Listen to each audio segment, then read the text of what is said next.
부왕 다윗이 그처럼 간절히 염원했던 이 하나님의 집을 건축하는 일을 이제 그의 아들 솔로몬이 시작을 합니다. 솔로몬도 그 일이 얼마나 영광스러운 일이며 또한 자신이 그 일을 감당할 수 있다고 하는 것이 얼마나 감사한 일인가 생각하며 최선을 다하고 최선을 기울입니다. 이 시대에도 우리가 이 만민이 기도하는 집인 이 예배당을 세우는 기회가 온다면 여러분 얼마나 기쁘고 감사하겠습니까? 이 자리에 계신 우리 성도님들께서는 과거에 우리 교회를 이제 건축하고 또 헌당하는 일로 참 감동과 기쁨을 맛보았을 텐데요. 1986년도죠. 교회당 이 봉헌식이 있을 때 그 자리에 계셨던 분들은 얼마나 감사와 감격이 넘쳤을까, 그런 생각 해보지 않을 수가 없어요. 왜냐하면 지난 2021년 이 코로나가 창궐하던 때에 우리 교회가 이렇게 아름답게 리모델링을 할 때에도 그렇게 큰 규모는 아니었지만 모든 성도의 마음에 기쁨이 있고 감사와 감동이 있었습니다. 여러분이 다윗은 성전 건축과 그 봉헌을 누리는 기쁨을 맛보지 못하고 이 세상을 떠났습니다. 전쟁으로 인하여 그 피에, 그 손에 피를 많이 묻히니 하나님께서 그에게 허락지 아니하셨다 그랬습니다. 그리고 솔로몬에게 그 일을 주셨어요. 저는 간절히 기도합니다. 여러분의 생애에 이 만민이 기도하는 집인 이 예배당을 세우는 일에 국내든 국외든 또는 선교지이든 기회가 있을 때 참여하심으로 말미암아 그 감사와 기쁨과 또 위로부터 주시는 은혜를 체험하시는 주 안의 성도들 다 되시기를 주님의 이름으로 축복합니다. 성전 건축에 관한 내용이 오늘 2장으로부터 시작하여 7장에 이르기까지 여러분 계속해서 6장에 걸쳐서 기록되고 있어요. 그만큼 이 성전 건축은 이스라엘의 역사에 있어서 정말 빼놓을 수 없는 중요한 의미 있는 일이다, 우리가 생각하게 됩니다. 여러분, 이 성전은 어떠한 곳일까요? 또한 이 성전은 어떠한 곳이 되어야 하겠습니까? 오늘의 말씀을 통해서 우리가 배웁니다. 솔로몬은 이 성전을 또 어떻게 이해했을까요? 한번 같이 한 음성으로 따라서 해볼까요? 주께서 기도를 들으시는 곳, 주께서 기도를 들으시는 곳. 그렇습니다. 이 성전을 주께서 기도를 들으시는 곳으로 솔로몬은 그렇게 이해를 했어요. 예수님께서는 표현하셨죠. 만민이 기도하는 집이다. 같은 맥락입니다. 그렇습니다. 여러 가지 기능적인 면에서 우리가 성전을 묘사할 수 있겠습니다만은 그 중에 가장 적합한 표현은 뭐냐? 주님께서 기도를 들으시는 곳, 바로 그곳이 성전이라는 것이에요. 주님께서 우리의 기도를 들으시는 전이라고도 표현할 수가 있겠습니다. 성전 낙성식을 하고 감사와 기쁨으로 하나님께 이 기도를 드리는 솔로몬의 기도를 통하여 그 솔로몬이 이해하고 있는 이 성전의 모습을 알 수 있는데요. 나중에 살펴보겠습니다만 이 시간에 한번 같이 6장으로 찾아가서 18절로 21절까지 같이 함께 천천히 읽겠습니다. 시작. 하나님이 참으로 사람과 함께 땅에 계시리까? 보소서, 하늘과 하늘들의 하늘이라도 주를 용납하지 못하겠거든. 하물며 내가 건축한 이 성전이오리까? 그러나 나의 하나님 여호와여, 주의 종의 기도와 간구를 돌아보시며 주의 종이 주 앞에서 부르짖는 것과 비는 기도를 들으시옵소서. 주께서 전에 말씀하시기를 내 이름을 거기에 두리라 하신 곳이 이 성전을 향하여 주의 눈이 주야로 보시오며 종이 이곳을 향하여 비는 기도를 들으시옵소서. 주의 종과 주의 백성 이스라엘이 이곳을 향하여 기도할 때에 주는 그 간구함을 들으시되 주께서 계신 곳 하늘에서 들으시고 들으시사 사하여 주옵소서. 아멘. 여러분, 그의 고백대로 오늘 2장에서도 그렇게 표현하지 않아요? 하나님은 너무 크시고 광대하셔서 어느 한 곳에 자정하실 분이 아니십니다. 내가 이렇게 아름다운 성전을 건축하더라도 우리 하나님께서 이 한 건물에 그렇게 머물러 계신 자정하실 분은 아니시다. 훨씬 더 크고 광대하시다. 이와 같은 표현을 하면서 그럼에도 불구하고 이 성전은 하늘에 계신 그 하나님께서 그분의 시선을 두시는 곳입니다. 그와 같은 고백을 해요. 그의 시선을 두시는 곳. 왜 시선을 두시겠습니까? 그의 사랑하는 백성들이 간절한 마음으로 그의 이름을 부르며 기도할 때 그의 시선을 두시고 들으시기 위하여 여러분 허락한 그 건물이 곧 성전이라고 하는 것입니다. 언제 그가 시선을 주시고 들으십니까? 기도할 때, 간절히 주의 이름을 부를 때, 찬송하며 기도할 때, 또한 지은 죄로 인하여 회개하고 용서를 간구하며 기도할 때 여호와 하나님께서 들으신다라고 하는 것입니다. 어디에서 그렇게 하시는가? 만민이 기도하는 성전에 주님께서 그 간절한 소리를 들으시고 기도를 들으시는 것입니다.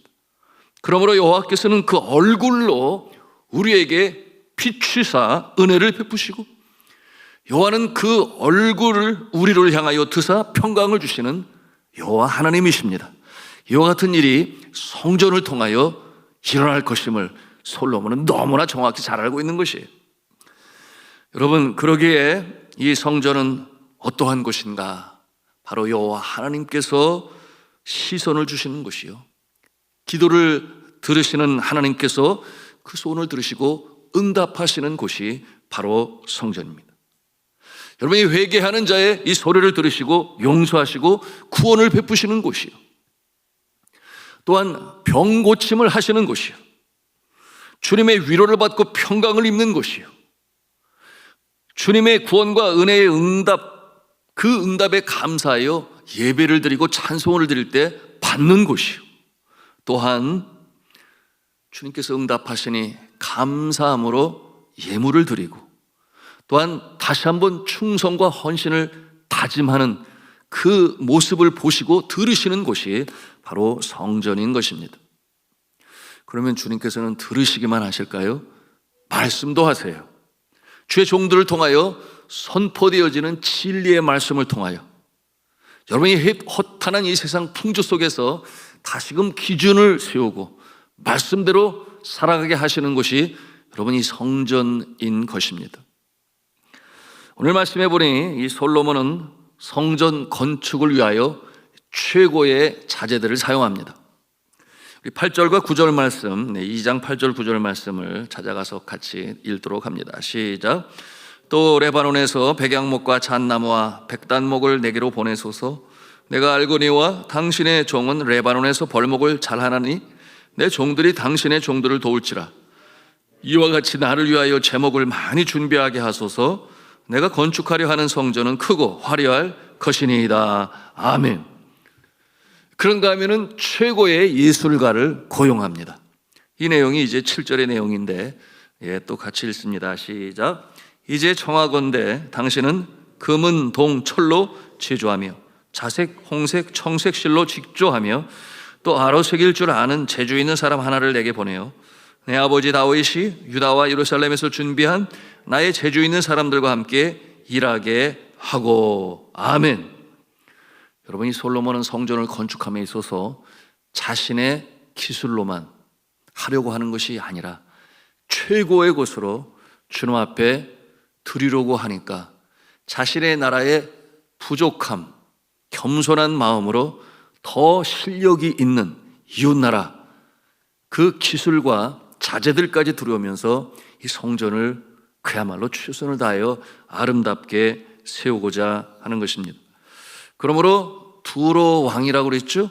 이 후람은 최고의 예술가를 이 성전 건축에 보냅니다. 자, 우리 14절 말씀이에요. 같이 읽겠습니다. 시작. 이 사람은 단의 여자들 중 한 여인의 아들이요 그의 아버지는 두로 사람이라. 능히 금은동 철과 돌과 나무와 자색, 청색, 홍색 실과 가는 배로 일을 잘하며 또 모든 아로새기는 일에 익숙하고 모든 기묘한 양식에 능한 자이니 그에게 당신의 재주 있는 사람들과 당신의 아버지 내주 다윗이 재주 있는 사람들과 함께 일하게 하소서. 그러니 그 성전이 얼마나 아름다웠을까요? 자, 그런가 하면 이 성전을 세우는 일에 많은 일꾼이 필요합니다. 이 일꾼들은 또 어떻게 충당을 하고 고용을 했을까요? 그 필요 인원이 얼마나 되는지 그 숫자에 우리가 놀라지 않을 수 없는데요. 우리 2절 말씀해 보니까 짐꾼이 7만 명이라고 그랬어요. 산에서 돌을 떠낼 자가 8만 명이라고 그랬어요. 그리고 감독자가 3,600명이라고 그랬어요. 합하면 일하는 자가 얼마나 돼요? 15만 3,600명이나 돼요. 이거 어마어마한 숫자 아니겠습니까? 대단하죠? 그러면 또 생각해 볼 수 있습니다. 이렇게 많은 사람을 어떻게 또 고용하고 또 충당할 수가 있었을까? 이런 말씀해 보니 이 일을 위하여 이방인들이 고용됩니다. 자, 17절과 18절 말씀 또 찾아가서 우리가 읽도록 하겠습니다. 시작. 전에 솔로몬의 아버지 다윗이 이스라엘 땅에 사는 이방 사람들을 조사하였더니 이제 솔로몬이 다시 조사하며 모두 15만 3,600명이라. 그 중에서 7만 명은 짐꾼이 되게 하였고 8만 명은 산에서 벌목하게 하였고 3,600명은 감독으로 삼아 백성들에게 일을 시키게 하였더라. 다른 점이 8만 명은 산에서 벌목하게 하였고 또 돌을 뜨게 하였고 앞에서는 그렇게 하였는데 여하튼 이렇게 엄청난 숫자가 이 성전 건축에 참여하게 됩니다. 근데 그들의 모습이 이방인들이라고 그랬어요. 이방인들은 누굽니까? 여러분, 이스라엘 백성이 요단강을 건너 이 가나안 땅을 정복할 때 그때 완전히 진멸당하지 아니하고 멸절당하지 아니하고 살아남게 되었던 사람들인데요. 그들이 이제 아모리 족속, 헷 족속, 브리스 족속, 히위 족속, 여부수 족속 중에서 잔류한 사람들이었습니다. 다윗이 전쟁에서 승리하여 또한 포로들을 잡아왔겠지요. 그들과 그 땅에 이방인의 모습으로 살게 되는데 그들을 통하여 이 성전을 건축하게 합니다. 한편으로 의아함이 일어요. 왜 하필 이방인들을 그렇게 사용하였을까? 뭐 이런 생각을 없잖아 우리가 가질 수가 있습니다. 여러분, 이들에게는 어떠한 혜택이 주어졌을까요? 일을 하는 동안 먹을 것을 또 충분히 지원받게 되었을 것입니다. 그러나 그것만이 아니었어요. 여러분, 그들은 그처럼 웅장하고 거대한 성전을 세우면서 간접적으로 체험하는 거예요. 이처럼 부귀영화와 강한 군사력을 가지고 그 당시 근동지방의 최고의 나라인 이 이스라엘의 신은 하나님이구나. 이렇게 크고 웅장한 아름다운 성전을 건축하는구나. 그 일에 동참하면서 그들이 깨닫는 것입니다. 그렇구나. 이 모든 부귀와 강함과 이 공명과 이 축복을 주장하시는 분이 여호와 하나님이시구나.